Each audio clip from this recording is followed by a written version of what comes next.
আসসালামু আলাইকুম। রাতের শীর্ষ সংবাদে স্বাগত জানাচ্ছি আমি সুমনা সুমা। ক্ষমতা হারিয়ে অনেকে পালালেও বেগম খালেদা জিয়া দেশ ছাড়েননি। তারেক রহমান। কাঁটাতারের বেড়া বসবে মিয়ানমার সীমান্তে, ভারত সীমান্ত বিবেচনায় স্বরাষ্ট্রমন্ত্রী। যুক্তরাষ্ট্রের সঙ্গে বাণিজ্য চুক্তির কারণে বাংলাদেশের অবস্থান শক্তিশালী হবে, সংসদে পররাষ্ট্রমন্ত্রী। চট্টগ্রামের শিশু আয়াত হত্যা, আসামি আবিরের মৃত্যুদণ্ড। সকালে প্রধানমন্ত্রীর ধমক, বিকেলে সংসদে হাজির এমপি।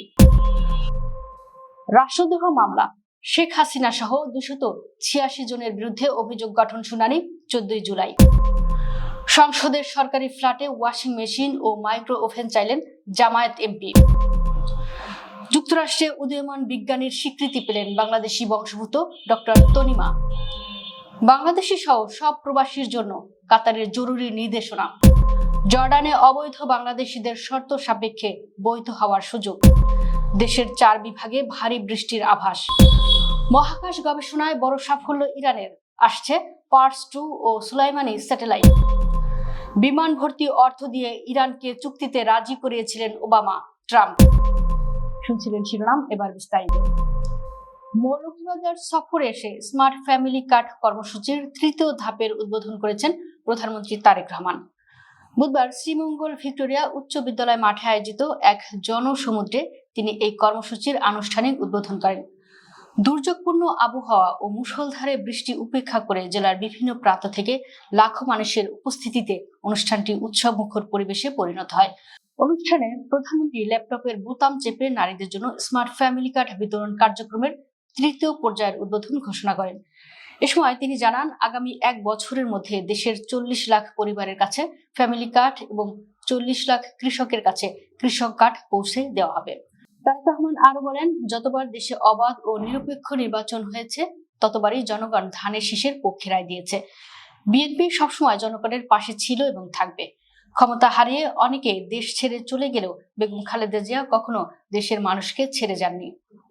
অপরাধমূলক কর্মকাণ্ড ঠেকাতে মিয়ানমার ও বাংলাদেশের মধ্যকার সীমান্তে কাঁটাতারের বেড়া বসানোর উদ্যোগ নেওয়া হয়েছে বলে জানিয়েছেন স্বরাষ্ট্রমন্ত্রী সালাউদ্দিন আহমেদ। একই ধরনের বেড়া ভারত সীমান্তে নির্মাণের পরিকল্পনা সরকারের বিবেচনায় থাকার কথাও বলেছেন তিনি। বুধবার জাতীয় সংসদে পাবনা 5 আসনের সংসদ সদস্য শামসুর রহমান শিমুল বিশ্বাসের প্রশ্নের জবাবে স্বরাষ্ট্রমন্ত্রী এসব উদ্যোগের কথা তুলে ধরেন। প্রশ্নটি স্পিকার হাফিজউদ্দিন আহমেদের সভাপতিত্বে সংসদ অধিবেশনে প্রশ্নোত্তর টেবিলে উত্থাপিত হয়। স্বরাষ্ট্রমন্ত্রী বলেন, দুর্গম ও স্পর্শকাতর সীমান্ত এলাকায় নতুন বিউপি ও টিউবি নির্মাণ করা হয়েছে, আরো নির্মাণের পরিকল্পনা রয়েছে। দুর্গম পার্বত্য এলাকায় সীমান্ত সড়ক নির্মাণ দ্রুত এগোচ্ছে জানিয়ে মন্ত্রী বলেন, এর ফলে বিজিবি টহল দল দ্রুততার সঙ্গে সীমান্ত অপরাধ প্রতিরোধে সক্ষম হচ্ছে। স্বরাষ্ট্রমন্ত্রী বলেন, মিয়ানমার সীমান্তের নিরাপত্তা নিশ্চিত করার পাশাপাশি সীমান্ত হত্যা, অনুপ্রবেশ, মাদক, অস্ত্র, গোলাবারুদ, আন্তঃসীমান্ত বিভিন্ন অপরাধ দমনের লক্ষ্যে কাঁটাতারের বেড়া নির্মাণের উদ্যোগ নেওয়া হয়েছে। অনুরূপভাবে ভারত সীমান্তে স্পর্শকাতর স্থানে কাঁটাতারের বেড়া নির্মাণের পরিকল্পনা গ্রহণের কার্যক্রম বিবেচনাধীন রয়েছে। পররাষ্ট্রমন্ত্রী খলিলুর রহমান বলেছেন, যুক্তরাষ্ট্রের সঙ্গে বাংলাদেশের সম্প্রতি বাণিজ্য চুক্তি স্বাক্ষরিত হয়েছে। এই চুক্তির মাধ্যমে মার্কিন তুলা ব্যবহার করে উৎপাদিত তৈরি পোশাকের ক্ষেত্রে শূন্য শুল্ক সুবিধা নিশ্চিত হয়েছে। চুক্তিটি বৈদেশিক বিনিয়োগ আকর্ষণ, জ্বালানি নিরাপত্তা জোরদার এবং বৈশ্বিক সরবরাহ ব্যবস্থায় বাংলাদেশের অবস্থান আরো শক্তিশালী করতে ইতিবাচক ভূমিকা রাখবে বলে আশা করা যায়। বুধবার জাতীয় সংসদে গাজীপুর 5 আসনের AKM ফজলুল হক মিলনের প্রশ্নের জবাবে পররাষ্ট্রমন্ত্রী খলিলুর রহমান একথা বলেন। পররাষ্ট্রমন্ত্রী বলেন, রপ্তানি বাজার সম্প্রসারণ, রপ্তানি বহুমুখীকরণ, আন্তর্জাতিক বিনিয়োগ আকর্ষণ এবং কর্মসংস্থানমুখী অর্থনৈতিক প্রবৃদ্ধি অর্জন বর্তমান সরকারের অন্যতম অগ্রাধিকার। বৈশ্বিক অর্থনৈতিক প্রেক্ষাপটে দেশের ব্যবসায়ী ও উদ্যোক্তাদের আন্তর্জাতিক বাণিজ্যের সঙ্গে আরো ব্যাপকভাবে সম্পৃক্ত করা এবং বৈদেশিক বিনিয়োগের মাধ্যমে অর্থনীতির গতিশীলতা বৃদ্ধি করার লক্ষ্যে সরকার অর্থনৈতিক কূটনীতিকে বিশেষ গুরুত্ব দিচ্ছে। চট্টগ্রামে 5 বছরের শিশু আয়াতকে হত্যার পর মরদেহ 6 টুকরো করার মামলায় আসামি মোহাম্মদ আবিরকে মৃত্যুদণ্ডের আদেশ দিয়েছেন আদালত। একই সঙ্গে তাকে 1 লাখ টাকা অর্থদণ্ড দেওয়া হয়েছে। বুধবার চট্টগ্রামের 6ষ্ঠ অতিরিক্ত মহানগর দায়রা জজ মোহাম্মদ আলী আক্কাস এই রায় দেন। এ সময় আদালতে আসামি আবির উপস্থিত ছিল। চট্টগ্রাম মহানগর দায়রা জজ আদালতের সহকারী পাবলিক প্রসিকিউটর মোহাম্মদ রায়হানুল ওয়াজেদ চৌধুরী বলেন, আসামি আবির আলী স্বীকারোক্তিমূলক জবানবন্দি, শ্রোতাল রিপোর্ট, ময়না তদন্ত রিপোর্ট, আলামত উদ্ধার এবং সাক্ষীদের জবানবন্দি পর্যালোচনায় আসামিদের বিরুদ্ধে অভিযোগ সন্দেহাতীতভাবে প্রমাণিত হওয়ায় আসামির বিরুদ্ধে সর্বোচ্চ শাস্তি মৃত্যুদণ্ডের রায় আদেশ দিয়েছেন আদালত। একই সঙ্গে 1 লাখ অর্থদণ্ড, অনাদায়ে 1 বছর সশ্রম কারাদণ্ড দেওয়া হয়েছে। রাষ্ট্রপক্ষের সরকারি কৌঁসুলি জালাল উদ্দিন জানান, মামলায় মোট 33 জন সাক্ষ্য দিয়েছেন। যুক্তিতর্ক শেষে আদালত রায় দিয়েছেন।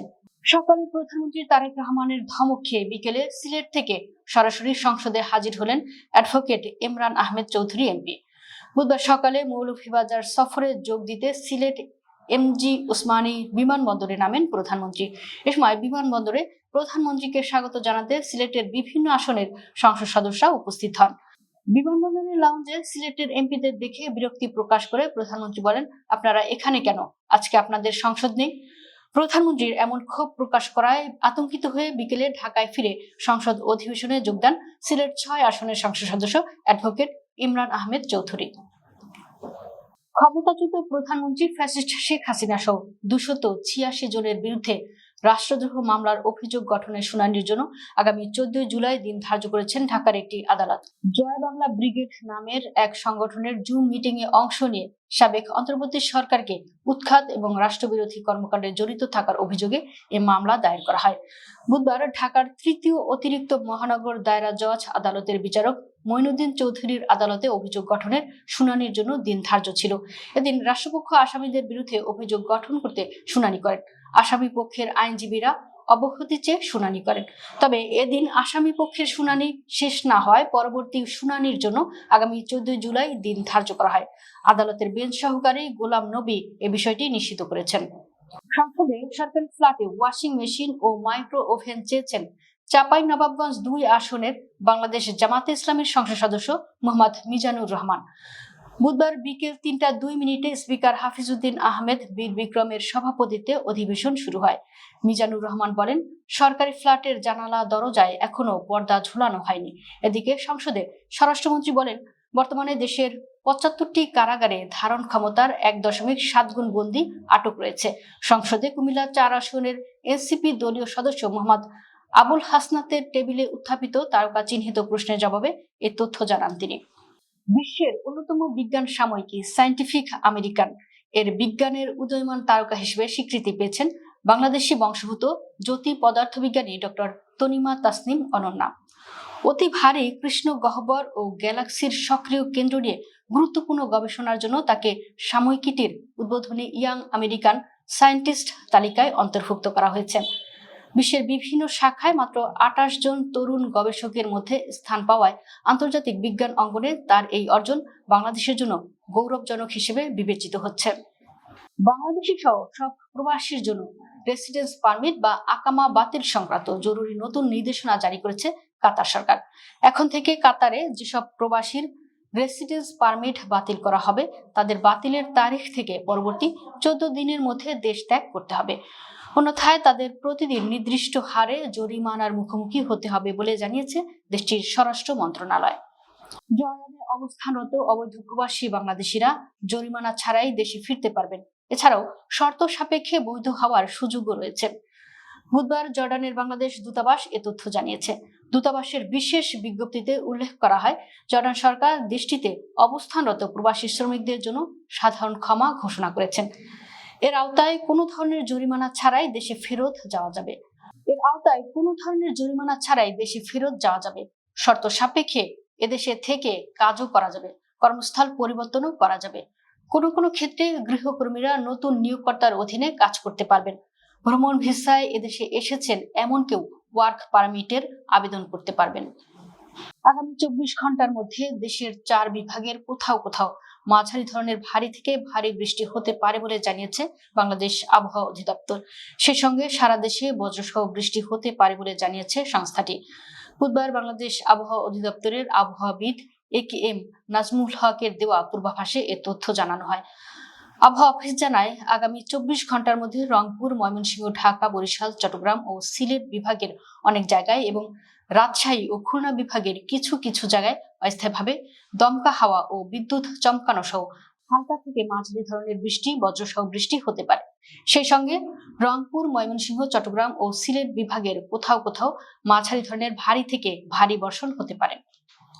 মার্কিন যুক্তরাষ্ট্র ও ইসরায়েলের সাম্প্রতিক আগ্রাসনকে অবজ্ঞা করে দেশটি এবার কক্ষপথে পাঠাচ্ছে তাদের নিজস্ব প্রযুক্তিতে তৈরি অত্যাধুনিক ইমেজিং স্যাটেলাইট পার্স-2। একই সাথে চলতি বছরের মধ্যেই মহাকাশে স্থাপন করা হচ্ছে শহীদ সুলাইমানি স্যাটেলাইট কনস্টেলেশন বা কৃত্রিম উপগ্রহের জোট। ইরানের তথ্য ও যোগাযোগ প্রযুক্তি মন্ত্রী এ তথ্য জানিয়েছেন। তিনি বলেছেন, দেশের মহাকাশ খাতে নতুন করে গতি সঞ্চার হয়েছে এবং শীঘ্রই উন্নত পার্স-2 স্যাটেলাইট উৎক্ষেপণ করা হবে। একই সঙ্গে বছরের শেষ নাগাদ শহীদ সুলাইমানি স্যাটেলাইট কনস্টেলেশন স্থাপনের পরিকল্পনাও এগিয়ে চলেছে। বুধবার ইরানিয়ান স্পেস রিসার্চ ইনস্টিটিউটের বিশেষজ্ঞ ও ব্যবস্থাপকদের সঙ্গে এক বৈঠকে বক্তব্য রাখতে গিয়ে তথ্য ও যোগাযোগ প্রযুক্তি মন্ত্রী সাত্তার হাশিমি দেশের মহাকাশ খাতের অগ্রগতিকে বর্তমান প্রশাসনের একটি কৌশলগত সাফল্য হিসেবে উল্লেখ করেন। ইরানকে চুক্তিতে আনতে বিমান ভর্তি অর্থ ঘুষ দিয়েছিলেন সাবেক মার্কিন প্রেসিডেন্ট বারাক ওবামা, এমন বিস্ফোরক দাবি করেছেন দেশটির বর্তমান প্রেসিডেন্ট ডোনাল্ড ট্রাম্প। ফ্রান্সে অনুষ্ঠিত G7 সম্মেলনে সাংবাদিকদের সঙ্গে আলাপকালে ট্রাম্প দাবি করেন, ওবামা প্রশাসন 2015 সালে যৌথ সমন্বিত কর্ম পরিকল্পনা চুক্তির অংশ হিসেবে ইরানকে 170 কোটি মার্কিন ডলার নগদ অর্থ দিয়েছিল। ট্রাম্প বলেন, ওবামার করা জেসিপিওর চুক্তির জন্য ব্যাংক থেকে $1.7 বিলিয়ন নগদ অর্থ বোয়িং 757 বিমানে করে ইরানে পাঠানো হয়েছিল, আর তারা বিমানটির সামনে দাঁড়িয়েছিল। আমার কাছে এর ছবি আছে। ওবামার বিরুদ্ধে অভিযোগ তুলে ট্রাম্প আরো বলেন, তিনি ঘুষ দিয়ে পার পাওয়ার চেষ্টা করেছিলেন, আমি তা করার চেষ্টা করিনি। দর্শক, ভিডিওটি শেষ পর্যন্ত দেখার জন্য আপনাকে অসংখ্য ধন্যবাদ। নিত্য নতুন ভিডিও পেতে আমাদের ইউটিউব চ্যানেলটি সাবস্ক্রাইব করুন এবং নিয়মিত নোটিফিকেশন পেতে বেল বাটনটি ক্লিক করুন। আমাদের ফেসবুক পেজটি ফলো করুন। এছাড়াও আমাদের ভিডিও লাইক, কমেন্ট ও শেয়ার করুন। আল্লাহ হাফেজ।